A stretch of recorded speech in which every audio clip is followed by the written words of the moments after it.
అయ్యయ్యో! గుడిలో అమ్మవారి నగలు దొంగతనం చేశారు అని జనాలు మాట్లాడుకుంటూ ఉంటారు.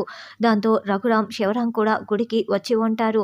ఆ కేసు సందర్భంగా రామలక్ష్మి ఎండోమెంట్ ఆఫీసర్‌గా గుడికి వచ్చి ఉంటుంది. రామలక్ష్మి కారు దిగి గుడి లోపలికి వస్తూ ఉంటే, "అన్నయ్య మన రామ అన్నయ్య" అని శివరాం చాలా సంతోషంగా చెప్తూ ఉంటారు. ఇక్కడికి రామలక్ష్మి ఒక ఆఫీసర్ స్థాయిలో వచ్చింది.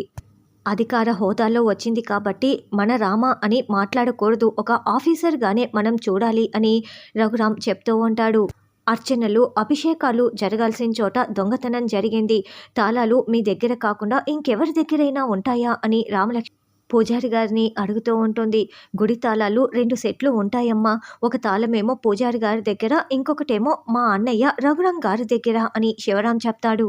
మరి పొరపాటు ఎక్కడ జరిగి ఉంటుంది అని రామలక్ష్మి పూజారి గారిని అడగటంతో, రెండో తాళం ఆయన దగ్గరే ఉంది కాబట్టి పొరపాటు కూడా అక్కడే జరిగినట్లు కదా అని పూజారి రఘురాంని చూపిస్తూ ఉంటాడు.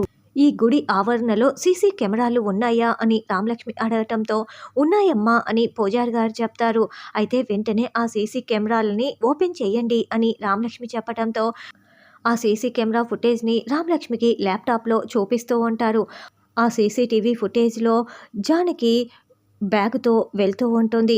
ఆ సీసీటీవీ ఫుటేజ్‌ని చూసిన రామలక్ష్మి ఒక్కసారిగా చాలా షాకింగ్‌గా, అమ్మేంటి ఈ సమయంలో గుడిలో ఇలా బ్యాగు పట్టుకొని వెళ్తోంది అని చూస్తూ ఉండటంతో, రఘురాం షాకింగ్‌గా రామలక్ష్మి మాటల్ని వింటూ ఉంటాడు. జానకి నగల్ని తాకట్టు పెట్టేసి 25,00,000 తీసుకొచ్చి ఉంటుంది. మరి అవి అమ్మవారి నగలా లేకుంటే ఇదంతా చారు కుట్రనా అన్నది రానున్న ఎపిసోడ్‌లో తెలుసుకుందాం.